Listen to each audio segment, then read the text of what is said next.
Buenas, pessoal. Então vamos lá, vamos à nossa primeira aula de biologia, né? E hoje, essencialmente, o início do nosso trabalho nessa ciência, que é a ciência que estuda a vida. Se eu escrever no quadro para vocês biologia, o bio advém de vida, logia vem de logos, logos significa estudo. Então eu estou falando para vocês de estudo da vida, tá? Então, para nós começarmos a estudar a vida, nessa nossa primeira aula, o professor vai trabalhar alguns conceitos básicos de vida com vocês, algumas palavras que em um primeiro momento podem parecer um pouco mais complexas, mas que são extremamente importantes para o decorrer do nosso curso. A ciência, ela tem um linguajar próprio, particular, e que se faz importante para os alunos aprenderem esse linguajar. Se vocês vão ouvir uma reportagem, se vocês forem ver um artigo, uma revista, um cientista falando, ele vai se reportar ao repórter, ele vai falar, ele vai escrever, utilizando o linguajar científico. Por quê? Porque é um linguajar universal da ciência. Eu posso estar em qualquer lugar do mundo, que se eu utilizar essa ou aquela expressão, qualquer cientista do mundo vai entender. Eu posso ser brasileiro, estar conversando com um japonês, e nós vamos estar nos entendendo, porque o linguajar ele é único. Eu posso estar conversando com um norueguês e nós vamos estar nos entendendo. Ok? Então, vamos trabalhar nesse sistema com as web aulas. Lembrando que você pode parar o vídeo, pensar um pouquinho no que o professor falou. Sabe, às vezes é informação, pausa o vídeo, pensa, reflete. Ah, não, agora eu entendi. Agora continua. Tá? Tu pode baixar o vídeo e assisti-lo quando quiser em casa, né? Então, a ideia dessa web aula é você ter o controle do seu tempo de aprendizado. Já viram aquela coisa assim, fulano aprende mais rápido, fulano aprende mais devagar? Aí é aquela situação. O aluno que aprende mais rápido tem que ficar esperando aqueles alunos que o professor tem que dar atenção, que é um pouquinho mais de dificuldade. E os alunos que têm mais dificuldade, às vezes ficam envergonhados de chamar o professor porque, eu estou parando a aula. Agora é você com você no seu tempo, ok? Vamos dar então continuidade às nossas aulas? Certo. Meus queridos, o foco, deixa eu pegar aqui a ponteira laser aqui, o foco principal da nossa aula, eu costumo montar, eu estou trabalhando com vocês, é uma técnica que o professor está experimentando, é trabalhar com um mapa de conteúdos, tá? Isso aqui não é um mapa conceitual, eu também, tá mais para um mapa mental, mas tem suas diferenças, então eu estou chamando isso de um mapa de conteúdos, né? Eu estou trazendo para vocês como sendo um roteiro de estudos. Nós sempre teremos roteiros de estudos, que vocês vão estar se apropriando da informação, tá certo? Então, nesse roteiro de estudos, no final, no ciclo, né? Nós estamos iniciando agora, meu cara, olha, meu Deus, quanta coisa é! Calma! No final do ciclo, nós temos algumas aulinhas para chegar a fechar isso aqui. A vocês realmente entenderem todo esse processo. Tá? Então, no final do ciclo, você tem que olhar, sabe, dar aquela olhada geral e entender isso aqui. Entendeu? Fechou. Isso é até uma forma de autoavaliação do aluno. Isso é super importante. Porque se não fechou, você deve chamar o seu professor e tirar suas dúvidas. O professor está à sua disposição. Tá? Então, nós vamos começar a falar da biosfera, que é essa nossa esfera de vida. Vocês devem ter visto isso no fundamental, o professor de ciências deve ter trabalhado com vocês, de que a biosfera, ela é o espaço que comporta a vida. Então, é a região do nosso globo que comporta a vida, que é composto pela parte da terra, que é a litosfera, os elementos aquáticos, que a gente chama de hidrosfera, e os elementos do ar, que nós chamamos de atmosfera. Né? Então, tudo isso junto, em todas essas regiões você encontra vida. E aí nós vamos começar a falar sobre, iniciar as nossas conversas aqui, tentando conceituar ou tentando entender o que é vida. O que está vivo e o que não está vivo. Eu pego uma árvore, que é um ser vivo, eu a corto, para fazer um móvel, por exemplo, em que momento ali não há mais vida? Aliás, isso é um tema de discussão interessante, porque vocês sabem que quando a pessoa sofre um acidente, por exemplo, e é decretado morte cerebral, muitas vezes entra esse tema bem polêmico, né? Eu vou desligar os equipamentos que estão mantendo ele vivo, não vou, porque assim, para a doação de órgãos, eu tenho que retirar o órgão do corpo da pessoa antes que o órgão pare de ser nutrido, por exemplo, antes que o coração pare de bater. Não é assim, eu quero ser um doador de órgãos. Não é bem assim para doar órgãos, é difícil, gente. Porque tem casos específicos, esse é o detalhe. A pessoa teve uma morte cerebral, foi decretado que a partir de agora não há mais, é só esperar que os órgãos vão entrando em processo de falência. Nesse momento, o coração ainda está sendo irrigado, as células do coração ainda têm nutrição, então eu vou retirar o coração com suas células boas, saudáveis, para levar para outra pessoa. Se eu não fizer isso, se eu retirar com células que já entraram em processo de morte celular, eu estou transplantando um coração já com defeito, já com problema. Né? Então, o que é vida? Vamos iniciar os nossos estudos falando sobre isso. O que é vida? Ok. Vamos parar nessa telinha, tem muita informação nessa telinha para nós. Vamos tentar entender aqui. Gente, isso aqui vocês já devem ter tido alguma coisinha lá em ciências, né? O professor de vocês deve ter trabalhado. Aqui existe o que nós chamamos de organização dos seres vivos, através dessa linha do tempo, através dessa espiral, através desse gráfico. É a organização dos seres vivos, tá? Mas vamos retomar alguns conceitos. Isso aqui, na verdade, são conceitos de ecologia, que é um braço, uma vertente da biologia, é uma das áreas que a biologia estuda, é a ecologia, que é os seres vivos e suas relações, tá certo? E aí, como é que eu vou perceber a organização da vida? Primeiro, nós sabemos que a matéria em si, ela inicia em partículas bem pequenas. Vocês já devem também ter visto alguma coisa em ciências lá no 9º ano. Quem não viu, a gente vai estar revendo algum conceitozinho agora, mas o professor não vai se deter a falar sobre isso muito, porque também existe uma matéria chamada química e talvez alguma coisinha em física que se aborda mais esse assunto, tá bom? Existem coisas menores do que o átomo? Existem. E é essa área que estuda aquilo que está abaixo do átomo.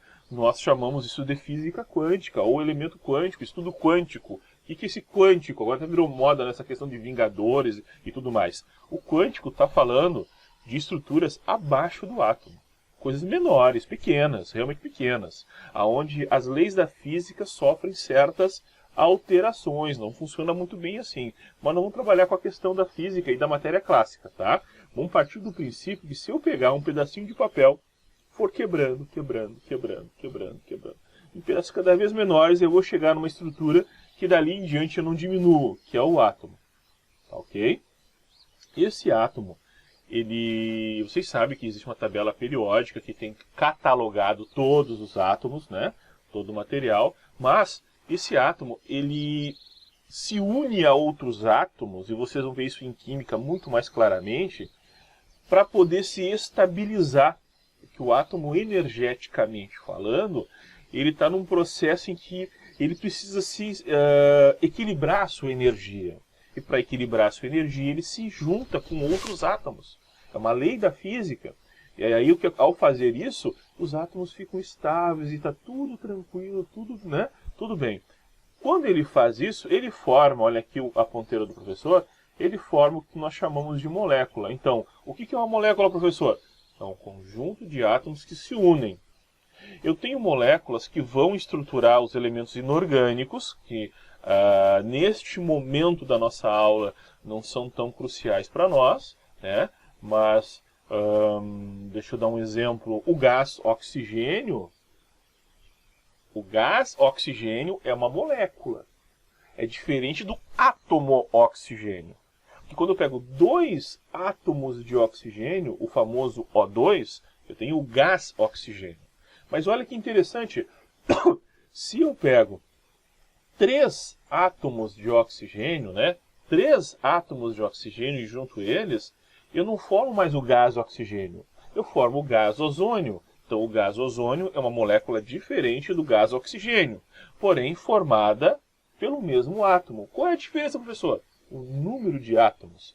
E ao fazer as suas uniões, ao fazer a sua forma, vamos pensar numa geometria química, né? Vocês sabem que eu não vou colocar um quadrado para fazer como roda de um carro. O formato do quadrado não me dá a funcionalidade que eu preciso para fazer o carro andar. Eu preciso de um círculo, a roda ela é redonda. Por que ela é redonda? Porque esse formato me dá uma funcionalidade. E a mesma coisa acontece com as moléculas. Elas têm formatos específicos que vão dar certas funcionalidades. Existe uma geometria atômica que determina a função daquela molécula. Por isso que você não respira ozônio. Mas, meu Deus, é o átomo oxigênio. Mas ele está num formato que não lhe serve para a respiração. Ok? Então tá. Nós vamos ver mais na frente, né, vamos estudar essa parte aqui, em que essas moléculas, nós vamos estudar a parte de bioquímica, né? Algumas moléculas específicas, elas têm a função de organizar e estruturar certos elementos que nós chamamos de organelas. São como se fossem mini órgãos da célula. Volto a salientar, você já deve ter visto alguma coisinha com relação a isso em ciências. Nós vamos trabalhar um pouco mais, num ciclo um pouco mais complexo. Ok?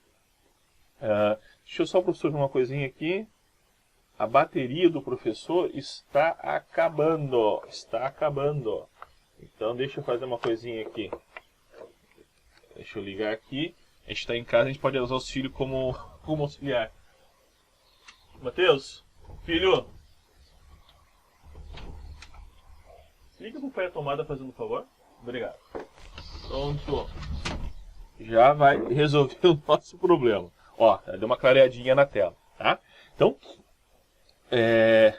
dando continuidade aqui, então quer dizer, as organelas, elas são como se fossem pequeninos órgãos que fazem uma estrutura importante chamada célula funcionar. E aí, você percebe que a célula ela tem todo um destaque aqui. Nós chamamos de unidade básica da vida, né? O que é a célula? Se chegar em qualquer concurso, qualquer prova e colocar a unidade básica da vida, é a resposta mais curta, mais rápida e mais simples que você vai poder dar. Meus queridos, lembrando, tudo isso que o professor está falando seria interessante pausar o vídeo, copiar no caderno essa tela, depois copiar as falas do professor, e se a pessoa tivesse a oportunidade, esse seria o ideal, né? Depois dar o play e ver toda a aula como um todo. Aí você vai fechar a compreensão total daquilo que nós estamos falando. Tá? Esse seria o ideal. Mas vão copiando, não esqueça de ir pausando e copiando os conceitos, o que é um átomo, o que é uma molécula, tudo isso que o professor está falando para vocês. Isso depois vai ser útil, porque nos exercícios que eu vou passar para vocês, a cada aula a gente tem um grupo de exercícios.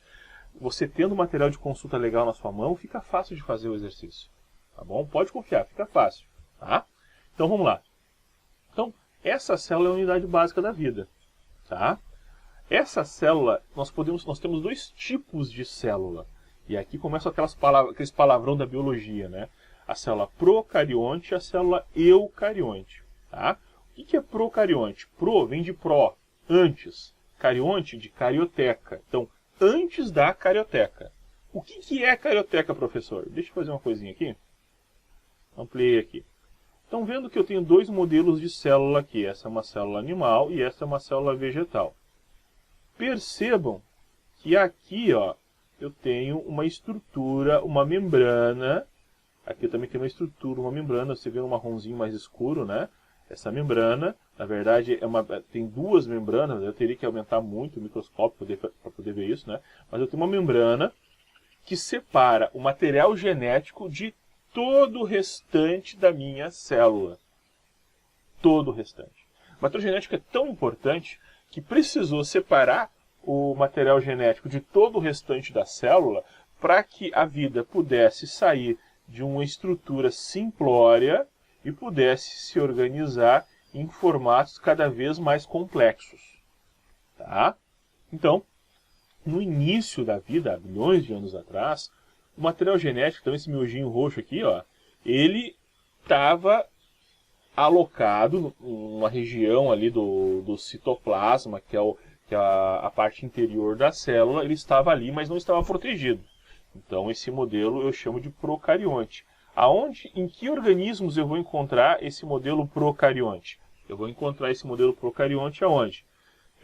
Em bactérias. Somente bactérias, depois lá na frente nós vamos estudar os grupos, né, os reinos, os filos e os grupos de organismo, de forma geral. Eu estou simplificando, lá na frente a gente vai explicando detalhe por detalhe. Tá? O grupo das bactérias. Bactérias são organismos que iniciaram o processo de vida, tudo iniciou com elas, e é um organismo tão bem adaptado, é tão interessante essa estrutura, que existe até hoje. Tá? Você tem na boca, se você tem uma boa higiene, você tem na boca mais bactérias do que pessoas vivas no planeta. Só em sua boca. Só para ter uma noção da brincadeira. Tá? Então, o modelo procarionte é um modelo que não tem carioteca. Ok? Marca no caderno. Célula procarionte não tem carioteca. Que organismo é procarionte? Bactéria. Ponto. Fechou? Ok. A vida, ela se preparou para evoluir, desenvolveu essa estruturinha, a carioteca, e a partir do momento em que ela desenvolve a carioteca, ela bota no interior dela o material genético, separa, formando uma estrutura chamada núcleo. Tem autores de livro que dizem assim, modelo procarionte não tem núcleo, modelo eucarionte tem núcleo. Também, definiçãozinha legal de botar no caderno, também vocês podem encontrar. Tá? Então, o material genético fica protegido ali dentro. Nesse momento, a natureza ela se prepara para alçar voos bem maiores dentro da sua diversidade de vida. Tá? Então, aqui eu tenho um modelo de célula animal, aqui eu tenho um modelo de célula vegetal. Tem algumas pequenas diferenças, mas na frente nós vamos estudar um pouquinho mais sobre isso. Tá? Mas de forma geral, a parte importante é que os dois têm o quê? A carioteca. Então, eucarionte, é um prefixo que significa verdadeiro, e carionte vem de carioteca, carioteca verdadeira, ou núcleo verdadeiro. Aqui não se diz que tem um núcleo, né? Então, procarionte, sem núcleo, sem carioteca. Eucarionte, com carioteca, então, consequentemente, com núcleo. Legal? E o que vem a ser essa tal de vida? Né? Deixa o professor soltar aqui, vou clicar no meu linkzinho. Opa, vim parar aqui em uma outra telinha para falar com vocês. Vocês devem, lá nos primórdios do ensino fundamental, e também com a professora lá do ensino fundamental 1, primeiro, segundo, terceiro, quarto, quinto aninho, talvez vocês devam, né, alguns talvez não lembrem, mas vocês devem ter aprendido que para estar vivo você tem que, o organismo ou a estrutura que se está analisando, ela tem que completar um ciclo de vida. E qual é esse ciclo de vida? É nascer, crescer, reproduzir-se, envelhecer e futuramente morrer. Então todo o organismo ele nasce, cresce, desenvolve, reproduz e morre. É aquela frase clássica. É fato. Pode marcar isso no teu caderno, que o ciclo da vida ele determina um ser vivo. Ele determina um ser vivo. Só que é um pouquinho mais complexo se eu for estudar a fundo essas relações, pegar cada trechinho desse e for analisar. E aí eu trouxe aqui para vocês 3 elementos extremamente importantes que nós analisarmos e que nós vamos falar muito sobre isso, tá? Só que para vocês poderem entender o que é a reprodução, necessidade de alimento, quer dizer, todo ser vivo ele se reproduz em meio natural, sem ação externa. Todo ser vivo tem a necessidade de alimento para dar continuidade ao seu processo metabólico, ou seja, as reações químicas que acontecem no seu corpo, e ele tem a capacidade de excitabilidade. Então, vou fazer assim, ó, vamos chegar no nosso dicionáriozinho aqui. Ó, chegamos aqui no nosso dicionário, e eu queria chamar a atenção para vocês de alguns detalhes para vocês copiarem no caderninho de vocês. reprodução, ela pode ser do tipo sexuada ou assexuada. Vocês perceberam que a palavra sexuada e assexuada elas são praticamente iguais? O detalhe principal é esse A que está na frente. Quando eu tenho esse A na frente, esse prefixo A, ele tem um sentido de negação. Então eu tenho a reprodução sexuada e a não sexuada. Certo? Então, primeira coisa, eu tenho que entender o que é a reprodução sexuada. A reprodução sexuada, a expressão sexuada, ou fazer o sexo em si, ela nos leva à ideia de uma troca genética. Eu preciso fazer troca de características genéticas. Consequentemente, eu tenho que ter um ser doador e outro ser doador. E aí eu consigo fazer a interação. Então, para haver reprodução sexuada, eu tenho que ter dois organismos, basicamente. Professor, existe reprodução sexuada que não tenha dois organismos? Existe. Existe no caso de plantas hermafroditas, por exemplo, você tem o mesmo organismo que se autofecunda, né?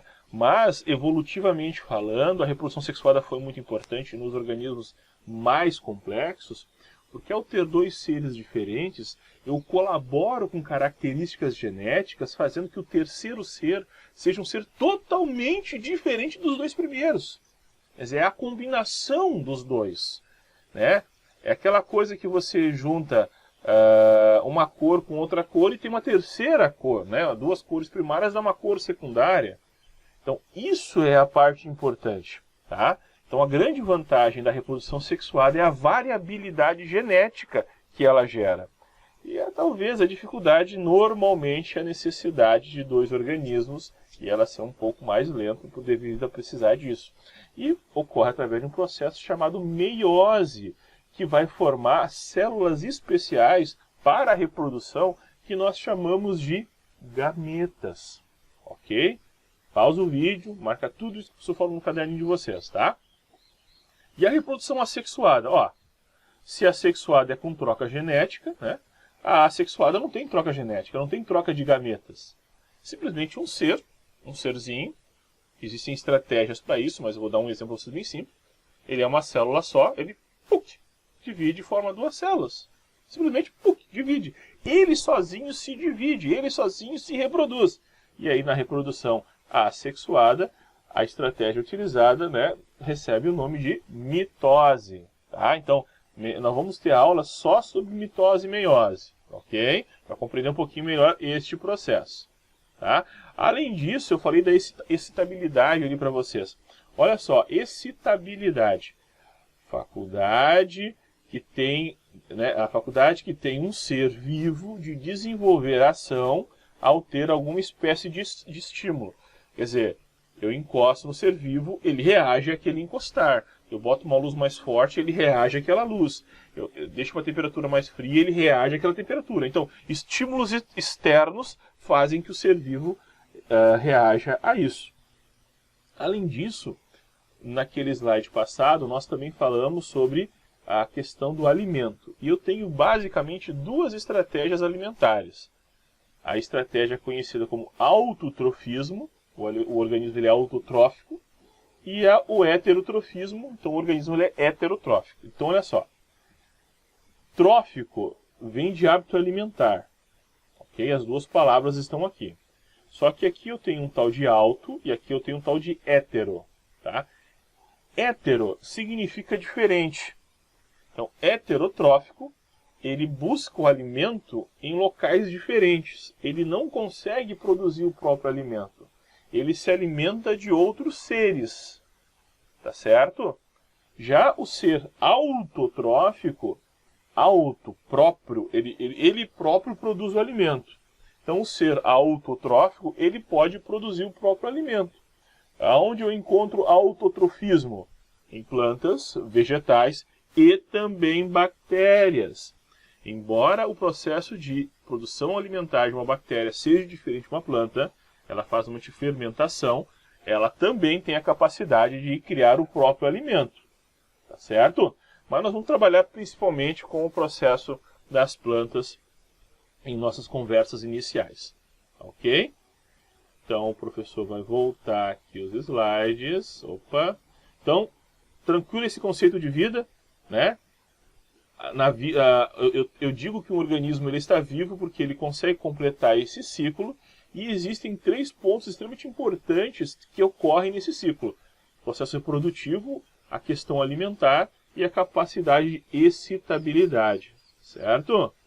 Voltamos aqui para nosso gráfico da nossa biosfera. Então nós vimos que átomos, quando se organizam para exercer uma certa função, formam moléculas. Moléculas, quando organizam-se para exercer uma certa função, formam organelas. Organelas, quando se organizam para exercer uma determinada função, formam células. Como assim exercer uma determinada função? Eles passam a se organizar e ter uma função definida, como eu dei o exemplo aqui. Quando eu tenho 3 átomos de oxigênio, forma o ozônio, que tem uma função definida. Não é a mesma função do gás oxigênio, que são só 2 átomos de oxigênio. Então, a vida, a natureza se organizou através de sua função. Legal? Então, vamos lá. Quando eu tenho várias células que se organizam,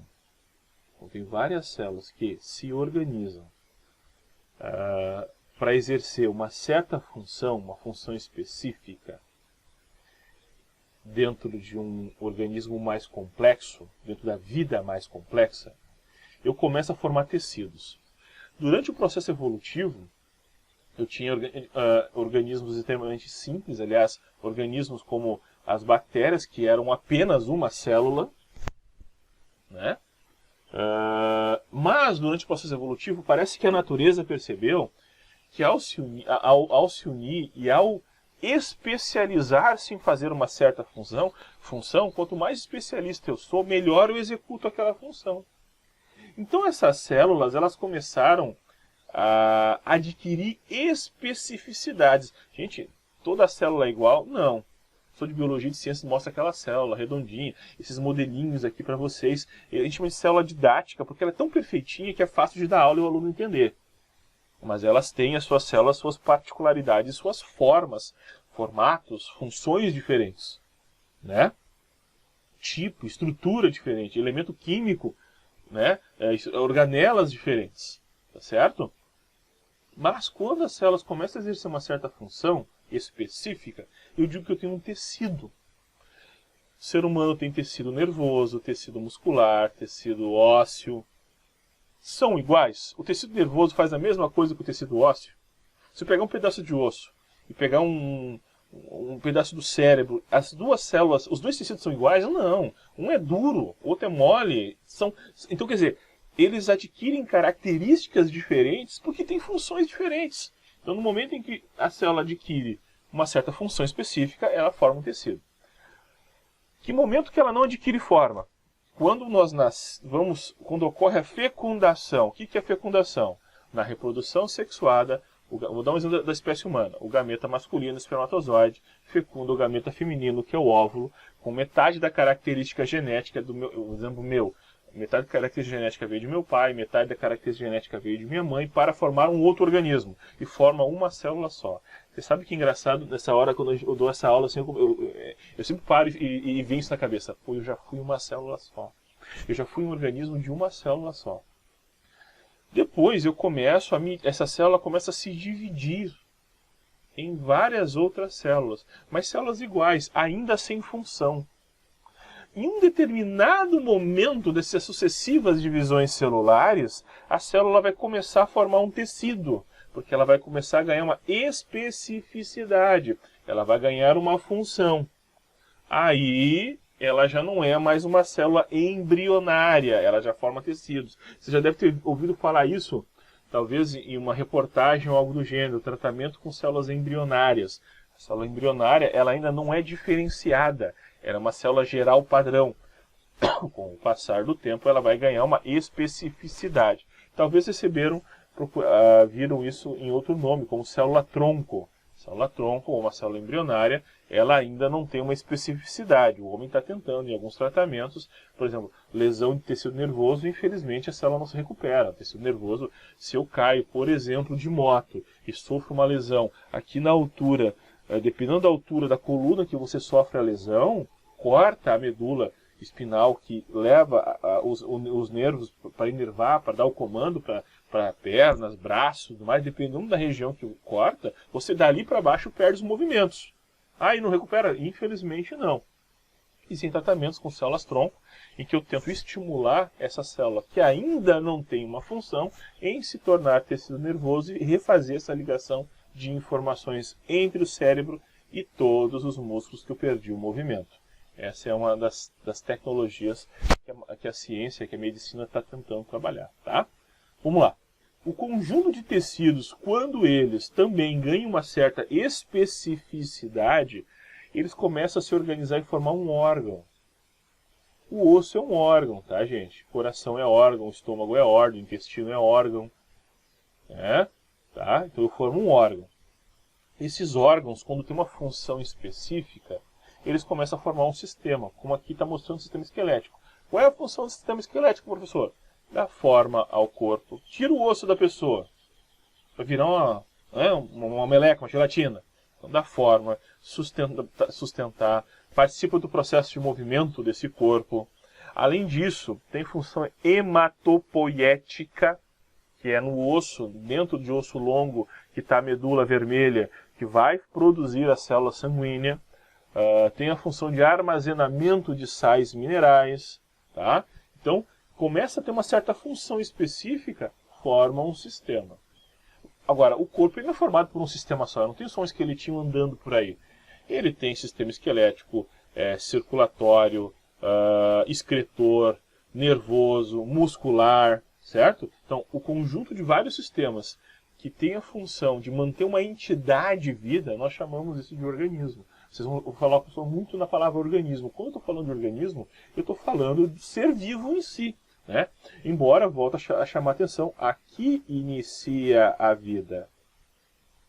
É engraçado pensar que eu sou uma entidade, organismo chamado André, mas se minhas células do coração começarem a morrer, uma reação em cadeia vai iniciar, vai matar os tecidos, vai destruir o órgão, vai acabar com os sistemas e eu entro em óbito. Tá? Pensando no organismo e suas relações com o meio, os organismos eles vivem em conjunto. E quando eu tenho organismos de uma mesma espécie, eu chamo isso de uma população. A população se caracteriza por organismos de uma mesma espécie. Porém, nós não vivemos a nossa espécie humana sozinha no mundo. Nós vivemos com várias espécies diferentes. Quando eu tenho espécies diferentes relacionando-se, né, havendo relação entre si em um determinado local, eu chamo isso de comunidade. Ok? Agora, quando eu vou analisar que eu tenho organismos diferentes se relacionando e o espaço físico que eles vivem interagindo, o espaço físico interage. O espaço físico determina a temperatura, distribuição hídrica, radiação solar. Então, quando há essa interação, eu digo que eu tenho um ecossistema. E os ecossistemas, eles se agrupando, eles formam o que nós chamamos de biomas, que são paisagens específicas. Por exemplo, o bioma Mata Atlântica não é igual ao bioma Caatinga. Imagine as duas situações, são duas situações diferentes. Né?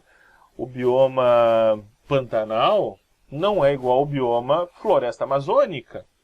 Ah, mas tem árvore, tem... Mas a relação hídrica, a questão da água ali é diferente.